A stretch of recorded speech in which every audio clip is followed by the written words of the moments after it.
पडगा to Leh Ladakh trip day 4. तर आम्ही चाललो आहेत आता वाघा बॉर्डर जवळ आणि तुम्ही बघू शकता एकदम जबरदस्त असे आम्ही व्हाईट कपडे घातले होते आणि मग निघालो आम्ही वाघा बॉर्डरच्या दिशेने. वाघा बॉर्डर पोहोचल्यावरच तुम्ही बघू शकता आपला फ्लॅग आणि वाघा बॉर्डर, आणि इथे बघू शकता पाकिस्तानमध्ये कोणीच नाही, कुत्रा नाही, म्हणून आपल्या इंडियामध्ये तुम्ही ही पब्लिक बघू शकता.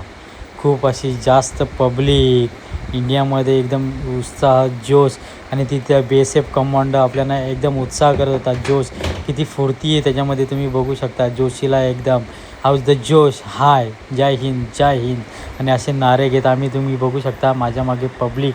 मलासुद्धा खूप उत्साह झाला. तिथून निघालो आम्ही अमृतसर गोल्डन टेम्पलकडे, आणि गोल्डन टेम्पलला बघू शकता आमचे हेमंत दादा, अजय दादा, आणि तुम्ही पुढे जातच बघू शकता हा गोल्डन टेम्पल.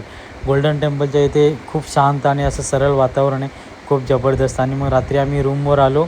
रूमवर आल्यानंतर तुम्ही बघू शकता आम्ही रूमवर कसं रेस्ट टाईम, आणि आमची ही रूमची अवस्था बघा.